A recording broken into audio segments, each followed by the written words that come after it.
In this video, I show you how to build this triple birdhouse bird feeder combo. And I'm making mine out of 3 1x6 6-foot cedar pickets. And the first thing I like to do with cedar pickets is just give myself a clean square cut on the end. And then I can go and cut 2 front and back pieces at 6 inches. Now for these, I'm going to set a stop block at 8 3/4 inches to cut 45s so I get that peak for the roof. Next, I'm cutting 2 sides, which will be 3 1/4 inches, but it's good to measure your front and back to make sure you're going to have the appropriate height for the sides. And finally, I can cut 2 roof pieces at 8 inches. Now these are all the pieces for the first house. So moving on to the next house, I'm cutting the same parts, but I'm going 2 inches taller on each piece. So 8-inch front and back, 5 1/4 sides, and then the roof stays the same at 8. Then for the third house, I'm making these 7 inches taller. So for these, it's going to be 13 inches front and back, 10 1/4 inch sides, and then once again, the roof stays the same.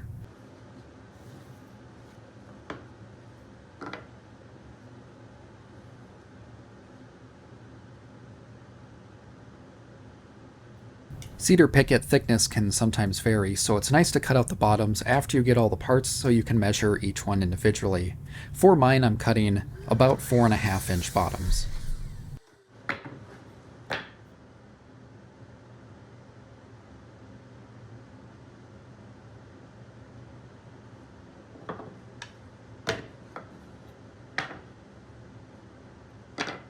Next, I need some holes in the front so the birds can actually enter the houses.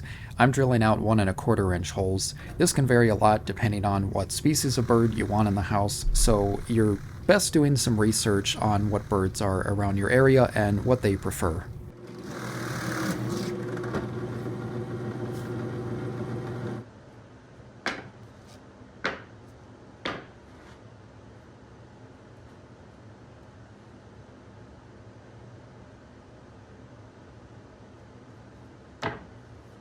Next, I'm adding some perches, which are optional. People debate whether they're useful or not.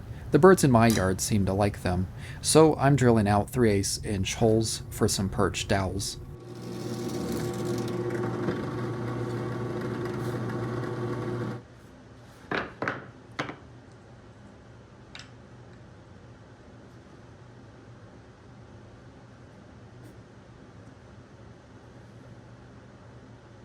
Now I'm going to assemble each individual house, and for assembly I like to glue and brad nail these together. Now don't be afraid to use some larger nails, even driving them by hand. The brad nailer is just faster. That being said, make sure the nails and glue you're using are both rated for exterior use.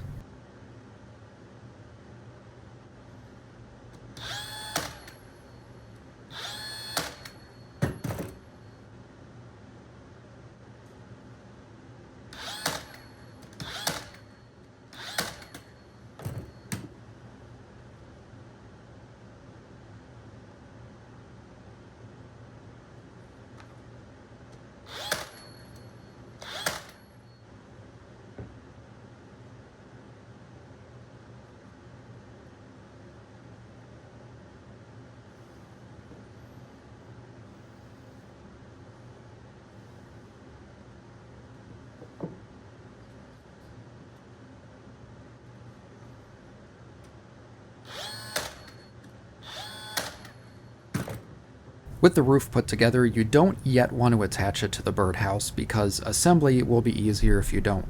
Also, I'm actually not permanently attaching the roof. I'll explain more about that later.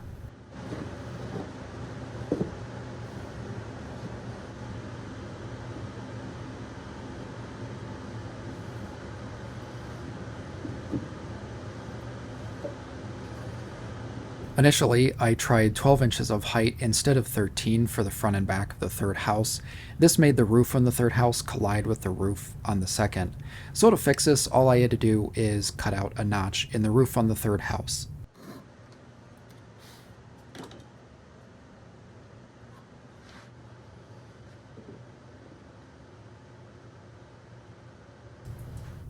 Now for adding the feeder, you could actually cut out a large bottom that goes underneath the houses as well, but I'm actually just going to cut out a 5.5-inch square for the feeder that fits into the sides of the houses. Now I also need some rails around that to hold the food in place, so I'm cutting out a 5.5 and 6-inch strip for the sides. These are about 1.5 inches tall, but you can make these whatever you want depending on how much food you want to store in there. Now it's time to screw all the houses together, and it's a lot easier because I don't have the roofs in the way. But I do also want to point out here, an alternative to assembling this, you could actually skip having back pieces on the first and second house. You effectively use the third house as the backs of those, so you would assemble one large unit instead of 3 separate houses. That saves material, but it's a little more complicated to explain in a video, so I went the simpler route of making 3 separate houses. But once I had those together, I could move on to attaching the feeder portion. And again, like I mentioned, you could have a large bottom piece that goes underneath all the houses, which would be strong, but just doing some toe nailing with the brad nailer did seem to work perfectly fine for the feeder in this case. It really doesn't have to hold that much weight.